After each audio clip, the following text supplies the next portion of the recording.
കർത്താവിൻ്റെ മഹത്വമുള്ള നാമം വാഴ്ത്തപ്പെടുമാറാകട്ടെ. അനുഗ്രഹീതമായ ഈ നല്ല പ്രഭാതത്തിനായിട്ട് കർത്താവിന് സ്തോത്രം ചെയ്യുന്നു. ഈ പ്രഭാത സന്ദേശം കേൾക്കുന്ന എല്ലാ പ്രിയപ്പെട്ടവർക്കും വീണ്ടും വരുന്നവനായ ക്രിസ്തുയേശുവിൻ്റെ ധന്യമുള്ള നാമത്തിൽ എൻ്റെ പ്രഭാത വന്ദനങ്ങളെ നിമിഷം ഓർപ്പിക്കുകയാണ്. പ്രാർത്ഥനയോടും ദൈവാശ്രയത്തോടും കൂടി ഈ സന്ദേശത്തിലേക്ക് നിങ്ങളുടെ ശ്രദ്ധയെത്തിരിക്കുന്നു. യിരെമ്യാ പ്രവാചകൻ്റെ പുസ്തകം 33-ാം അധ്യായം 11-ാമത്തെ വാക്യം. ഇനിയും ആനന്ദഘോഷവും സന്തോഷധ്വനിയും മണവാളൻ്റെ സ്വരവും മണവാട്ടിയുടെ സ്വരവും സൈന്യങ്ങളുടെ യഹോവയെ സ്തുതിക്കുവിൻ. യഹോവ നല്ലവനല്ലോ, അവൻ്റെത് എന്നേക്കുമുള്ളത് എന്ന് പറയുന്നവരുടെ ശബ്ദവും യഹോവയുടെ ആലയത്തിൽ സ്തോത്രയാഗം കൊണ്ടുവരുന്നവരുടെ ശബ്ദവും കേൾക്കും. ഞാൻ ദേശത്തിൻ്റെ സ്ഥിതി മാറ്റി പണ്ടത്തെ പോലെയാക്കും എന്ന് യഹോവ അരുളി ചെയ്യുന്നു. ഈ വാക്യങ്ങൾക്കാട് ദൈവത്തിന് സ്തോത്രം ചെയ്യുന്നു. യിരെമ്യാവ് 33-ാം അധ്യായം പ്രവാസകാലത്തു നിന്നുള്ള ഇസ്രായേൽ ജനത്തിൻ്റെ മടങ്ങിവരവിനെ വാഗ്ദത്തം ചെയ്യുന്നൊരു ഭാഗമാണ് നമുക്ക് ഈ 33-ാം അധ്യായം യിരെമ്യാവിൽ നമുക്ക് കാണുവാൻ തക്കവണ്ണം കഴിയുന്നത്. അതിൽ 11-ാമത്തെ വാക്യമാണ് നമ്മൾ വായിച്ചത്. പലതും മടങ്ങി വരികയാണ്. എന്തൊക്കെ?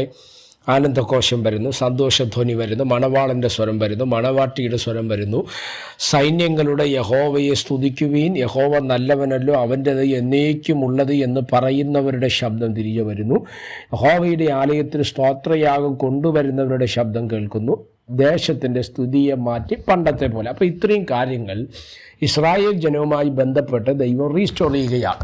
ചുരുക്കത്തിൽ പറഞ്ഞു കഴിഞ്ഞാൽ ദൈവം പലതിനെയും സന്തോഷത്തെ, ആനന്ദങ്ങളെ മടക്കി വരുത്തുകയാണ്. സ്തുതിക്കുന്നവരുടെ സ്വരത്തെ മടക്കി വരുത്തുകയാണ്. ആലയത്തിലേക്ക് സ്തോത്രയാഗം കൊണ്ടുവരുന്നവരുടെ ശബ്ദത്തെ ദൈവം മടക്കി വരുത്തുക. ഇതെല്ലാം മടങ്ങി വരികയാണ്. അപ്പോൾ പ്രവാസകാലം എന്ന് പറയുന്നത് എന്താണ്? ഈ പ്രവാസം എന്ന വാക്കുകൊണ്ട് നമ്മൾ അർത്ഥമാക്കുന്നത്, ഇപ്പം ഉദാഹരണത്തിന് ഞാൻ ഒരു ഇന്ത്യയിൽ ജനിച്ചു വളർന്ന് കേരളത്തിൻ്റെ മണ്ണിൽ പാർക്കുന്ന ഒരാളാണ് അല്ലേ. ഇവിടുത്തെ ഞാൻ ഇന്ത്യയിൽ കേരളത്തിൽ ജനിച്ച ഞാൻ വേറൊരു രാജ്യത്തിലേക്ക് പോയി ആ രാജ്യത്തിൽ നമ്മൾ പാർത്ത് ആ നിയമത്തിന് നമ്മൾ കീഴ്പ്പെടുമ്പോൾ അതിൻ്റെ പേരാണ് പ്രവാസം എന്ന് പറയുന്നത്. ഇനി അത് ഒരു രാജ്യം മാറി വേറൊരു രാജ്യത്തിലേക്ക് പോകുന്ന സമയത്ത് അതിനെയും പ്രവാസമെന്ന് നമുക്ക് പറയാം. ഇനി വേദപുസ്തകവുമായി ബന്ധപ്പെടുത്തിയും ദൈവമക്കളായി നമ്മുടെ ജീവിതവുമായി ബന്ധപ്പെടുത്തിയും ഈ പ്രവാസം എന്ന് പറഞ്ഞാൽ എന്താണ്? ദൈവത്തിലുള്ള ജീവിതം സ്വതന്ത്രമായി ജീവിക്കുവാൻ കഴിയാതെ വേറെ ഏതെങ്കിലും നമ്മൾ അടിമപ്പെടുന്നുവെങ്കിൽ, അതൊരു പക്ഷേ വ്യക്തികൾക്കോ പാപത്തിനോ പാപസ്വഭാവങ്ങൾക്കോ ചിന്തകൾക്കോ നമ്മൾ അടിമപ്പെട്ട് ഒരു കെട്ടപ്പെട്ട രീതിയിൽ ആത്മസ്വാതന്ത്ര്യമില്ലാതെ ശരീര മാനസിക സ്വാതന്ത്ര്യമില്ലാതെ നമ്മളായിരിക്കുന്നുവെങ്കിൽ അതിൻ്റെ അർത്ഥവും പ്രവാസമെന്നാണ്. സ്തോത്രം. അപ്പോൾ ഈ പ്രവാസമാണ് മാറേണ്ടത് അല്ലേ. ഇസ്രായേൽ ജനം തനതായ രീതിയിൽ ദൈവം അവരുടെ പിതാക്കന്മാർക്ക് ദൈവം കൊടുത്ത വാഗ്ദത്ത നിവർത്തീകരണം എന്ന കനാൻ ദേശത്ത് പാർത്തു ദൈവത്തെ ആരാധിക്കുമ്പോഴാണ് അവരുടെ ആത്മീക, ശാരീരിക, മാനസിക സ്വാതന്ത്ര്യം വെളിപ്പെടുന്നത്. ഇല്ല എങ്കിൽ അത് സ്വാതന്ത്ര്യത്തിനകത്ത് വരുന്ന കാര്യമേ അല്ല. സ്തോത്രം. അതുകൊണ്ട് എന്നെ ശ്രദ്ധിക്കുന്ന ദൈവമക്കളോട് ഞാൻ പറയും, ഇവിടെ ഇസ്രായേൽ ജനത്തെ മടക്കിക്കൊണ്ടുവരികയാണ് സന്തോഷത്തിലേക്ക്, ഹൃദയപൂർവമായ ആനന്ദത്തിലേക്ക്.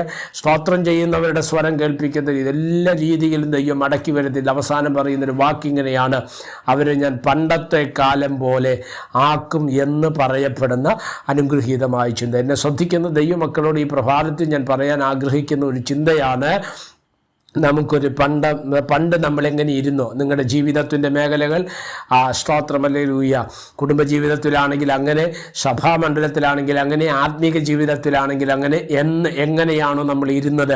ഇപ്പം നമുക്കറിയാം, ഒരാൾ വിവാഹം കഴിച്ച് ആദ്യ കാലങ്ങളിലുള്ള വളരെ സ്നേഹത്തോടും സന്തോഷത്തോടും ആത്മീക, ഭൗതിക, ശാരീരിക, മാനസിക സന്തോഷത്തോടും വെച്ചുകൊണ്ടിരിക്കുന്ന വ്യക്തികൾ കാലത്തിൻ്റെ പോക്കിൽ സ്തോത്രം അസ്വസ്ഥതകൾ നേരിട്ട് കയ്പും വിദ്വേഷങ്ങളോ പ്രയാസങ്ങളൊക്കെ നേരിടുന്ന പല കുടുംബങ്ങളും ഉണ്ടായിരിക്കാം. നിങ്ങളെ ദൈവം തിരിച്ച് പണ്ടത്തെ പോലെയാക്കുന്ന ഒരു മേഖല അത് വരണമെങ്കിൽ പ്രവാസകാലം നമ്മളെ വിട്ട് മാറണം. നമ്മളെ ബന്ധിച്ചിരിക്കുന്ന, നമ്മുടെ നമ്മുടെ സ്വാതന്ത്ര്യത്തെ നഷ്ടപ്പെടുത്തിയിരിക്കുന്ന ഏതെങ്കിലും പ്രവാസ മേഖലകൾ ഉണ്ടെങ്കിൽ ഇന്ന് പ്രഭാതത്തിൽ ഞാൻ ആത്മാവിൽ വിളിച്ചു പറയുകയാണ്, ദൈവം അതിനെ ശാസിച്ച് ദൈവം നിനക്കൊരു കാലം, നല്ല കാലം, ഇല്ലെങ്കിൽ പണ്ടത്തെ പോലൊരു കാലത്തെ തരുവാൻ ദൈവം വിശ്വസ്തനാണ്. അതിനുവേണ്ടി നമുക്ക് പ്രാർത്ഥിക്കാം. സ്തോത്രം. പരിശുദ്ധനായ ദൈവമേ, സ്വർഗീയ നല്ല പിതാവേ, ഈ സന്ദേശത്തിനാണ് സ്തോത്രം ചെയ്യുന്നു. ഈ സന്ദേശം കേൾക്കുന്ന എല്ലാ പ്രിയപ്പെട്ടവരെ തൃക്കരങ്ങൾ തരുന്നു. അവിടുന്ന് ചിറകടി മറിക്കുകയും സഹായിക്കുകയും അനുഗ്രഹിക്കുകയും ചെയ്യേണ്ടതിനായി പ്രാർത്ഥിക്കുന്നു.